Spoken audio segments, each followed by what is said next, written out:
Chief commissioner جو محسن نقوی کے نیچے وہ فیصلہ کرے گا کہ پہلے بورڈ بنے گا, پھر چیف کمشنر فیصلہ کرے گا کہ آیا عمران خان کو ضرورت ہے جانے کے لیے, اور بورڈ میں کون ہے, وہی جو ڈاکٹر 2 علاج کر رہے ہیں. انہوں نے 23 کی صبح میں پتہ نہیں کس وقت 1-2 بجے, ہمیں تو صبح میڈیا سے پتہ چلا کہ بغیر فیملی کو بتائے پھر یہ عمران خان کو لے کے گئے ہیں پیمس تیسرا انجیکشن لگوانے کے لیے. دیکھیں ہمارے ڈاکٹرز, میں پھر سے دہراتی ہوں کہ ہمارے ڈاکٹرز کی کیا ڈیمانڈ ہے, کیا انہوں نے ہمیں کہا تھا. یہ ہم اپنی طرف سے نہیں بناتے ہیں کہ کیا ہم نے ہسپتال لے کے جانا ہے. ہمارے ڈاکٹرز نے بڑا واضح طور پہ کہا تھا دیکھیں عمران خان کو جو پلاٹ آیا ہے یہ دوسری آنکھ میں بھی ہو سکتا ہے, ہمیں اس کی انڈر لائن کنڈیشنز کو انویسٹیگیٹ کرنا ہے, کیونکہ یہ جو ڈاکٹرز ہیں یہ نہیں, کسی نے رپورٹس دکھائی نہیں ہے کہ عمران خان کو کس وجہ سے ہوا ہے, اور ہم ان کی رپورٹوں کا یقین کریں ایک رتی بھر بھی اعتبار نہیں کرتے ہیں. اور ہم اس لیے ایک ہی ہماری ڈیمانڈ تھی کہ ہمارے ڈاکٹرز کی موجودگی میں وہ پریشر لے سکتے ہیں, نہیں تو وہاں ایجنسیاں پہنچ جائیں گی, پریشر ڈالیں گی. جیسے یہ بیچارہ جو کوئی ندیم قریشی ہے جو الشفا کا ہے, جو کہ جو ہمارے ڈاکٹرز نے اسپیشلسٹ ریکمینڈ کیا تھا اور حکومت کی طرف سے انہوں نے کہا اور نام دو, تو جو اسپیشلسٹ ریکمینڈ کیا تھا جس کو وہ ہمارے ڈاکٹرز نے جو کیا تھا اس نے آگے ایک اور 2 نام دے دیے, 3-4 نام دیے, پتہ نہیں کتنے نام دیے. اس میں سے انہوں نے الشفا والا اٹھایا. اچھا ڈاکٹر ہوگا, ہم نہیں کہہ رہے اچھا ڈاکٹر نہیں ہے, لیکن آج آپ ساروں کو پتہ ہے جب آپ کو بھی اوپر سے فون آ جاتا ہے یا کوئی ایجنسی کا بندہ کانٹیکٹ کرتا ہے تو آپ کی نوکری کا سوال ہوتا ہے, آپ کچھ نہیں کر سکتے. تو اس ڈاکٹر نے کتنا بتا دینا ہے. ہمیں اس لیے اپنی موجودگی میں شفا ہاسپٹل میں عمران خان کی ہمیں ابھی بھی انویسٹیگیشن چاہیے اور ہمیں ان کا علاج بھی ادھر ہی چاہیے. عمران خان کی عید والے دن اپنے بیٹوں سے بات ہوئی ہے, اور جو بیٹوں نے ہمیں بتایا ہے 2 چیزیں ہیں. ایک انہوں نے کہا کہ عمران خان نے کہا کہ دوسرے ٹیکے کے بعد تھوڑی سی امپروومنٹ ہوئی ہے, تھوڑی سی, اور انہوں نے یہ بھی کہا کہ جو ٹیم نے اب توجہ پہلے سے زیادہ دی ہے, یہ بھی سن لیں, پہلے سے زیادہ دی ہے. یہ 2 چیزیں بتائیں پہلے سے. اب پہلے پتہ نہیں کیا کر رہے تھے, اس سے بہتر ہے, لیکن انہوں نے کہا تھوڑی سی ہوئی ہے. جہاں ان کو پہلے ٹیکے کے بعد جس ڈاکٹر نے آ کے ان کو ایگزامن کیا تھا اور جن آلات کے ساتھ چیک کیا تھا, ڈاکٹر نے عمران خان کو بتایا تھا اور عمران خان نے پھر سلمان صفدر کو بتایا تھا کہ انہوں نے کہا تھا کہ آپ کی 85% نظر جا چکی ہے اور یہ ممکن نہیں ہے, خدشہ یہی ہے کہ یہ واپس نہیں ہوگا. اگر میریکل ہی ہوگا اگر تھوڑی واپس آ جائے, اگر اس میں سے واپس آئی ہے آپ مجھے بتا دیں, اگر ہم تو نہیں سمجھ سکتے کہ آپ بھی دیکھ لیں کہ 85% چلی جائے, اس میں سے تھوڑی سی امپروومنٹ ہو جائے تو نظر تو نہیں آ رہا ہوگا. عمران خان نے سلمان صفدر کو کہا تھا اگر میں آنکھ پہ صحیح آنکھ پہ ہاتھ رکھوں تو مجھے تم نظر نہیں آ رہے ہو, تھوڑی امپروومنٹ ہوگی کیونکہ بلر ہی ہوگا نا, پڑھ تو نہیں سک رہے ہوں گے. اب ہمیں ان کی دوسری آنکھ کے لیے بہت فکر ہے اور ہم اس کے اوپر باری باری ریپیٹ کریں گے کہ عمران خان کو جیل میں بیٹھے ہوئے ان کو بھی نہیں پتہ ہے کہ ڈاکٹرز نے کیا کہا ہے. اب ہم چاہ رہے تھے کہ جب بشرا بی بی کی بیٹی نے اندر جانا تھا ملاقات کرنے, ہم نے کہا تھا ان کو جا کر بتاؤ ڈاکٹرز نے کیا کہا ہے. ہمیں سمجھ نہیں آ رہی کہ 2nd 3rd ہینڈ کمیونیکیشن کیسے کریں. پھر جو دوسرا عمران خان کو بہت زیادہ غصہ تھا وہ عدالت پہ تھا, ججز پہ تھا, عدالتوں پہ نہیں ججز کے اوپر. اس کے اوپر وہ بہت کہتے ہیں ان کو بہت غصہ تھا, بہت ان کے اوپر بولے. انہوں نے کہا میں اور بشرا بی بی اس وقت قید تنہائی میں ہیں, اور بشرا بی بی پہ تو صرف وہ کیا ایڈنگ اینڈ ابیٹنگ کا چارجز ہیں جو بڑے ہلکے چارجز ہوتے ہیں, لیکن ان کا کیس بھی ابھی تک عدالت میں نہیں لگایا گیا. اور آپ سب کو پتہ ہے کہ جب انہوں نے ڈیٹ دی ہے 31 کی, ابھی تو اعتزاز احسن کو تو چیف جسٹس نے کہا تھا, انہوں نے اعتزاز احسن نے چیف جسٹس کو کہا وہ ڈیٹ دو جس میں یہ کیس سنا جائے گا, کیونکہ نہ کسی پہ کنٹیمپٹ لگ رہا ہے.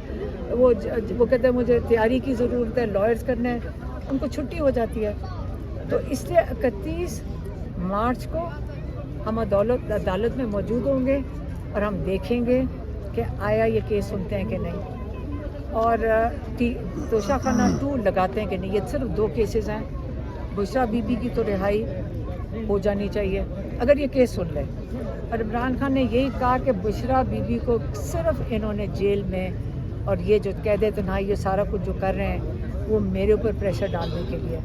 اور آپ سب کو پتہ ہے کہ عمران خان کے کیا ویوز ہیں کہ جو مرضی کر لو. میں اس فرعون اور ان یزیدوں کے آگے سر نہیں جھکاؤں گا. میں شہادت مجھے قبول ہے اگر یہ مجھے مار دیں لیکن میں ان لوگوں کے آگے سر نہیں جھکاؤں گا. یہ ایک دفعہ نہیں, ہمیں کتنی دفعہ نورین سے پوچھیں, ہر دفعہ یہ کہتے ہیں. اس لیے جب میں اس کے آگے چلی جاتی ہوں. اب دیکھیں پچھلے دنوں میں عید سے پہلے, اب دیکھیں ہم اکیلے فیملی ہے, ہم کس کے پاس جائیں, ہم کس طرح آپ سے کمیونیکیٹ کریں. ہم آپ سے ہی کرتے ہیں. ہم اڈیالہ کے باہر ہوتے ہیں یا عدالت کے باہر ہوتے ہیں. اب ARY جیسے نیوز چینل یہ چلا دے خوب 3 دن بغیر کسی تصدیق کے کہ ہمارے سے کسی نے پوچھا, فون کر کے کوئی میسج کر دیتا ہے ARY والے کہ جی آپ کی کوئی ملاقات ہوئی ہے. انہوں نے خوب اس کا ڈھنڈورا پیٹا. کیوں پیٹا؟ کیونکہ یہ ایجنسیوں نے کروایا تھا. کسی کی کوئی ملاقات نہ سہیل افریدی سے ہماری ہوئی. آخری دفعہ سہیل افریدی سے ملاقات میں پھر سے بتا دوں ہماری فیملی کی سپریم کورٹ میں ہوئی تھی, جہاں پہ انہوں نے ہمیں بتایا تھا کہ میں وہ رہائی فورس بنا رہا ہوں, جس پہ ہم نے سب نے کہا بڑی اچھی بات ہے, آپ کچھ کریں کہ جس میں عمران خان کا علاج ہو جائے یا رہائی ہو, ہم سارے خوش ہیں. اس کے علاوہ ہماری تو ان کے ساتھ ملاقات ہوئی بھی نہیں ہے. اور یہ بڑی ARY پوری خبر نشر کر کے 3 دن دیکھیں. ہمیں بڑا افسوس ہوا. یہ چینل بڑی کریڈیبل چینل تھی, لیکن وہ جو بٹ صاحب ہیں ہمیں بھی پتہ ہے کون ان کو میسیجز یہ کروا رہے ہیں ان سے. ہاں ہمیں بھی پتہ ہے, اور یہاں بہت سے جرنلسٹ ہیں, سب کو پتہ ہے کہ کون ان کو میسیج دے رہا ہے. میں نے کئیوں نے مجھے بتایا, ساروں کو نام پتہ ہیں. اگر آپ کو تو پتہ ہی ہے, لیکن میں آپ کو دہرا بھی دوں گی. لیکن اس لیے آئندہ اگر بٹ صاحب آپ نے اس قسم کی جھوٹی خبریں چلانی ہیں, پھر ہم بھی بتائیں گے ایجنسیوں کے کون سے بندے آپ کو یہ میسیجز دے رہے ہیں. ایک دوسرا, پھر انہوں نے کہا کہ عمران خان کے پاس لوگ آ رہے ہیں جیل میں ملنے. کون لوگ آ رہے ہیں؟ مطلب آپ خود سوچیں کہ عمران خان کے پاس کس کی جرت ہے اس وقت اندر جانے کی, جس کو آپ نے 3.25 سال قید میں رکھا ہے اور کئی مہینے آپ نے قید تنہائی میں رکھا ہے. عمران خان جو ایک ہر امتحان سے گزروا کے آپ نے سوچا اس کی آنکھ ضائع کر دیں گے, اس کے بعد وہ پریشر میں آئے گا اور وہ بھیک مانگ رہا ہوگا ان سے. یہ آپ عمران خان کی بات کر رہے ہیں, یہ آپ اپنی باتیں نہیں کر رہے, یہ آپ لوگ یہ کام کرتے ہیں. جیسے میری بہن باری باری بتاتی ہیں سب کو کہ اگر وہ چوری ڈاکے ڈالے ہوتے اور اپنے پیسے بچانے ہوتے تو یہ وہ لوگ ڈیلے کرتے ہیں. عمران خان اپنے ملک کے لیے کھڑا ہے, آپ اس کو سلام پیش کریں. جو اپنی زندگی قربان کرنے کو تیار بیٹھے ہیں, لیکن ہم ان کی زندگی نہیں قربان ہونے دینے بیٹھے, ہم اس لیے یہاں باہر بیٹھے ہیں. تو اس لیے آپ اتنے بڑے لیڈر کی قدر کریں, اور آئندہ اس قسم کی جو یہ جھوٹی بٹ صاحب بھی کرتے ہیں, یہ تنخواہ اس قابل نہیں ہے کہ آپ جھوٹی خبریں ڈس انفارمیشن پھیلائیں اور میڈیا کی کریڈیبلٹی نہ اور مزید خراب کریں. اور نہ عمران خان کو ہم یقین سے سمجھتے ہیں, کوئی نہیں ملنے گیا, کوئی نہیں ملنے جرت کی ہوگی کسی نے ملنے کی, اور نہ ہی ہماری کسی گورنمنٹ کے بندے سے ملاقات ہوئی ہے, نہ ہی کسی ایجنسی سے ملاقات ہوئی ہے, نہ ہی کسی جنرل سے ملاقات ہوئی ہے, نہ ہی عاصم منیر سے بات ہوئی ہے. آگے پوچھیں. پارٹی پالیسی جو ہے, جو میڈیکل چیک اپ ہوا پچھلے, اس میں دیر حکام یہ کہتے ہیں کہ بشرا بی بی موجود تھی اس چیک اپ میں. آپ اس پر کیا کہتے ہیں؟ جو عید سے 2 روز پہلے جو ہوا, جو جیل کے اندر ہوا, جو جیل کے اندر ہوا, ہمیں کیا پتا, وہ وہی بتا رہے ہیں, ہمیں تو کچھ اطلاع نہیں ہے. دوسرا یہ ہے کہ چونکہ آپ عمران خان کی بہن ہیں, عمران خان ہوتے تو ان سے یہ سوال ہوتا کہ جو پی ٹی آئی اس وقت سوشل میڈیا اگر دیکھیں تو انفارچونیٹلی پی ٹی آئی بہت زیادہ غصے میں دکھائی دیتی ہے. ایون کہ جو پاکستان کی ایفرٹس ہیں امریکہ اور ایران کے درمیان ثالثی کے حوالے سے, کیا کہہ رہے ہیں؟ کیا جو پاکستان کی ایفرٹس ہیں امریکہ اور ایران کے درمیان ثالثی کے حوالے سے, اور اطلاعات یہ ہے پرائم منسٹر نے بھی کنفرم کیا ہے کہ ثالثی کی جانب بڑھ رہے ہیں اور شاید اسلام آباد میں مذاکرات ہوں گے. آپ کیا سمجھتی ہیں کہ اس وقت سب لوگوں کو ریاست کے بہترین مفاد میں ایک جگہ کھڑا ہونا چاہیے,